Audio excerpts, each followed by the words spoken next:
let's hop on to the walking. Oh, wait. Recap last episode. So what had happened is that we discovered that someone is trying to contact Clementine.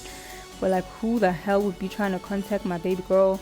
And now everyone is like up in arms, like who is this perv trying to contact? But like, yeah, who's contacting like an 8-year-old child? That's crazy. And then Clementine tried to like keep it a secret from us as well, probably because the person told them to. I mean, she's 8, right? So we still haven't found who all's been talking to Clementine, but we did end up on some I want to say like a city, some like abandoned city called something that I forgot. Let's just call it like City A. So we're in City A, and then apparently in City A, like the city right next door, City A, is where people like organize themselves according to like health.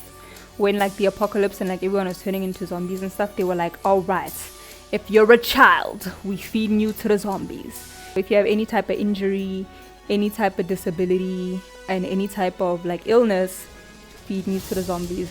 You guys are gonna be like burdens upon us or whatever. Yeah, because of that, they chucked everyone out, and then they only had like the healthy people remaining. But now the thing about zombies is that if you die as like your healthy as self, if you die and like no one like kills off your brain, you turn into a zombie anyways. So what we are guessing at this point is that there was this doctor who was trying to administer an abortion on this lady who didn't want to abort the kid, while he was still looking away to like go and fetch the medication and stuff in the little cabinet that has like in his little safe. She like stabs him, so I guess that's where he died, and then he turned into a zombie, and then inadvertently turned like all the healthy people into zombies, because the zombies don't care that y'all are in a healthy society. Once your brain's gone, and that's what happened there.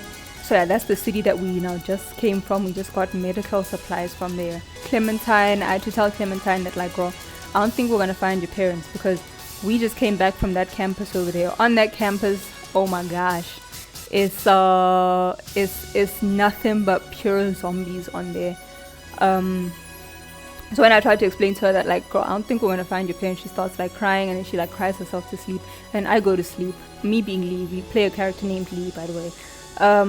I go to sleep. When I wake up now, Clementine's not there. Her hat is just like chilling randomly on like the floor or whatever, or like outside where like the zombies are, which is wild as hell. Her hat and her walkie-talkie are like chilling outside there by the pavement. So while I'm trying to like retrieve the hat and walkie-talkie, a zombie like bites me or like Lee.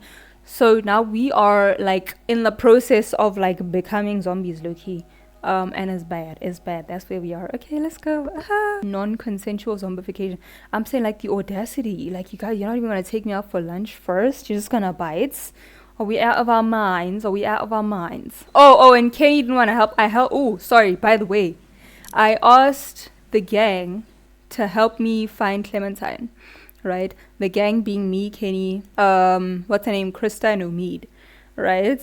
So, and Ben. So Ben I just saved from like death. So he low-key has no choice but to come help me. In the lowest, like, it would be a real dick move for him to like not, right? So Ben's like, alright, let's go. Krista's like, yo, that's a baby girl. Oh my gosh, I sympathize with the baby girls. And she comes through. Obviously, Omid comes because like his girlfriend's coming with. So they like, shots, let's go help. And then Kenny's just there like, oh, you just look out for yourself, Lee.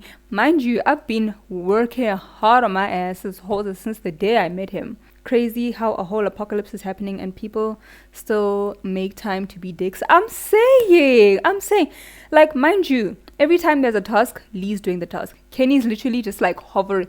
I'm talking about hovering around the task. No effort, nothing, just literally chilling off on the sideline, the most literal sense of like that definition. What you call when so his son is like turning into a zombie, instead of going to go like comfort his wife and child there at the back there while the child's turning into a zombie, he fights me, and I don't fight back. I'm like, I'm not gonna fight a dude whose child's dying in the back of the train car. He sits there, he fights me, right? He doesn't want to talk about nothing. There's this little boy that we come across in a house. The boy looks oddly like Duck. He looks very, very much like Duck. So he's just like distraught or like, oh my gosh, you know, like this little boy looks like duck and my duck is still out there because I gave him the opportunity to like go like, you know, finish off his son. Because if I killed duck, he was going to be like, you killed my baby boy.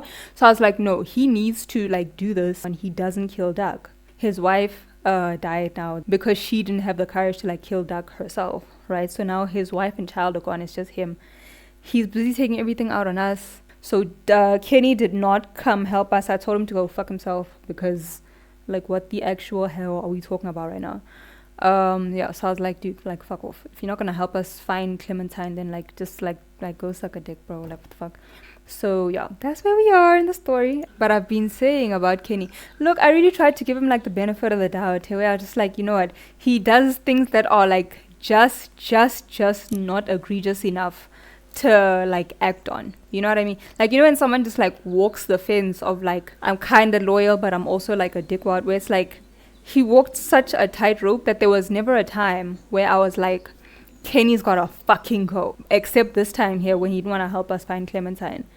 So there's always just like a, you know, he's looking out for his family, oh, he's looking out for Doug, like I kind of understand like his perspective, where he's coming from, whatever, but like no, this past episode was just like particularly egregious, where it's like, dude, like I did the best I could when your child was like in danger and stuff.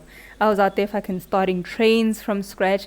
You know how hard it is to run a train when you don't know how to run a train? An abandoned train I figured out how to run. One single man, while he sat there just sitting, right? And it's like, bruh, now that like my not even biological child, just the child I'm in custody of is in danger. Now you wanna sit around there talking about hey, what you call? I only like look out for myself. Who must I look out for if not Clementine? You? Like Kenny, you grown ass bitch. Oh, I can't stand him. I can't stand him at this point. So I think at like the previous, when was it, 2 days ago's episode was when I was like, he has finally like crossed the barrier of egregiousness, because the whole time it had just been like, you know, maybe it's bad, maybe it's not, I don't know, man, like yeah, you know. But yeah, no, that was the episode where like it was like, bro, ain't no way. Ain't no way. Anyway, Previous